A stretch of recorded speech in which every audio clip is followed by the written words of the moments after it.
ನಿಮ್ಮ ಕುಂಡಲಿಯಲ್ಲಿ ಧನಯೋಗ ಇದೆ ಅಂತ ಹೇಳಿದರೆ ನೀವು ಕೋಟ್ಯಾಧಿಪತಿ ಆಗುತ್ತೀರಾ. ರಾಜಯೋಗ ಇದ್ದರೆ ರಾಜನಂತೆ ಬದುಕುತ್ತೀರಾ. ವಿದ್ಯಾಯೋಗ ಇದ್ದರೆ ಎಲ್ಲರೂ ಡಾಕ್ಟರ್ ಅಥವಾ ಇಂಜಿನಿಯರ್ ಆಗುತ್ತಾರಾ? ಇಲ್ಲ, ಇದರ ನಿಜವಾದ ಅರ್ಥ ಏನು? ಇದು ತುಂಬ ಸರಳವಾಗಿ ತಿಳಿಯೋಣ. ಮೊದಲು ಧನಯೋಗ ಎಂದರೇನು?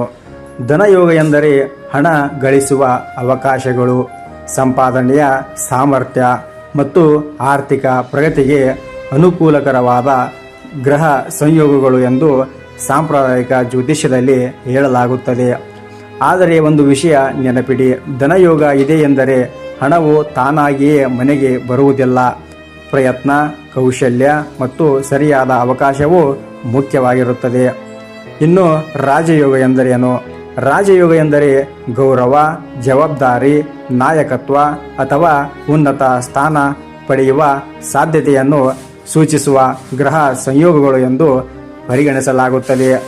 ಇಂದಿನ ಕಾಲದಲ್ಲಿ ರಾಜಯೋಗ ಎಂದರೆ ರಾಜನಾಗುವುದು ಅಲ್ಲ, ಒಬ್ಬ ಸರ್ಕಾರಿ ಅಧಿಕಾರಿ, ಯಶಸ್ವಿ ಉದ್ಯಮಿ, ಸಂಸ್ಥೆಯ ಮುಖ್ಯಸ್ಥ ಅಥವಾ ಸಮಾಜದಲ್ಲಿ ಗೌರವ ಪಡೆಯುವ ವ್ಯಕ್ತಿಯಾಗುವ ಅವಕಾಶ ಎಂದು ಅರ್ಥೈಸಬಹುದು.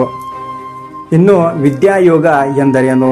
ವಿದ್ಯಾಯೋಗ ಎಂದರೆ ಕಲಿಯುವ ಆಸಕ್ತಿ, ಜ್ಞಾನ, ಶಿಕ್ಷಣ ಮತ್ತು ಯಾವುದಾದರೂ ಕ್ಷೇತ್ರದಲ್ಲಿ ಪರಿಣಿತಿ ಪಡೆಯಲು ಅನುಕೂಲಕರವಾದ ಯೋಗಗಳು ಎಂದು ಹೇಳಲಾಗುತ್ತದೆ. ವಿದ್ಯಾಯೋಗ ಇದ್ದರೆ ಎಲ್ಲರೂ ಒಂದೇ ವೃತ್ತಿಗೆ ಹೋಗುತ್ತಾರೆ ಎನ್ನುವುದಿಲ್ಲ. ಕೆಲವರು ವಿಜ್ಞಾನದಲ್ಲಿ ಮುಂದುವರಿಯುತ್ತಾರೆ, ಕೆಲವರು ವ್ಯಾಪಾರದಲ್ಲಿ, ಕೆಲವರು ಕಲೆಗಳಲ್ಲಿ, ಇನ್ನೂ ಕೆಲವರು ತಾಂತ್ರಿಕ ಕೆಲಸಗಳಲ್ಲಿ ಉತ್ತಮ ಸಾಧನೆ ಮಾಡಬಹುದು. ಉದಾಹರಣೆ, ಒಂದು ಶಾಲೆಯಲ್ಲಿ ಓದಿದ ಇಬ್ಬರು ವಿದ್ಯಾರ್ಥಿಗಳನ್ನು ತೆಗೆದುಕೊಳ್ಳಿ. ಒಬ್ಬನು ಚೆನ್ನಾಗಿಯೇ ಓದುತ್ತಾನೆ, ಆದರೆ ಪ್ರಯತ್ನ ಮಾಡುವುದಿಲ್ಲ. ಇನ್ನೊಬ್ಬನಿಗೆ ಸಾಮಾನ್ಯ ಸಾಮರ್ಥ್ಯ ಇದ್ದರೂ ಪ್ರತಿದಿನ ಶ್ರಮಿಸುತ್ತಾನೆ. ಯಶಸ್ಸು ಯಾರಿಗೆ ಹೆಚ್ಚು ಸಿಗಬಹುದು? ನೀವೇ ಹೇಳಿ.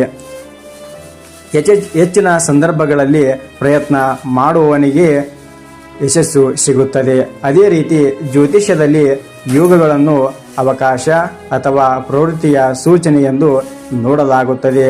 ಫಲಿತಾಂಶಕ್ಕೆ ವ್ಯಕ್ತಿಯ ಶ್ರಮವೂ ಮುಖ್ಯವಾಗಿರುತ್ತೆ ಎಂದು ನೆನಪಿಟ್ಟುಕೊಳ್ಳಿ.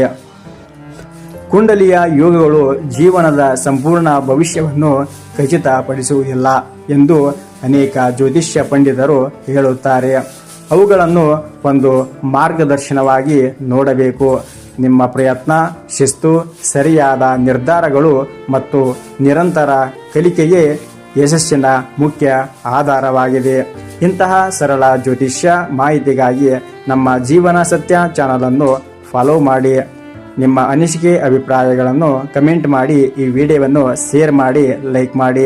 ಸರ್ವೇ ಜನ ಸುಖಿನೋ ಭವಂತು, ಸಮಸ್ತ ಸನ್ಮಂಗಳಾನಿ ಭವಂತು. ಮುಂದಿನ ವಿಡಿಯೋದಲ್ಲಿ ಮತ್ತೊಂದು ವಿಷಯದೊಂದಿಗೆ ಮತ್ತೆ ಭೇಟಿಯಾಗೋಣ. ನಮಸ್ಕಾರ ಪ್ರಿಯ ಸ್ನೇಹಿತರೆ, ಸಮಸ್ತ ವೀಕ್ಷಕರೇ.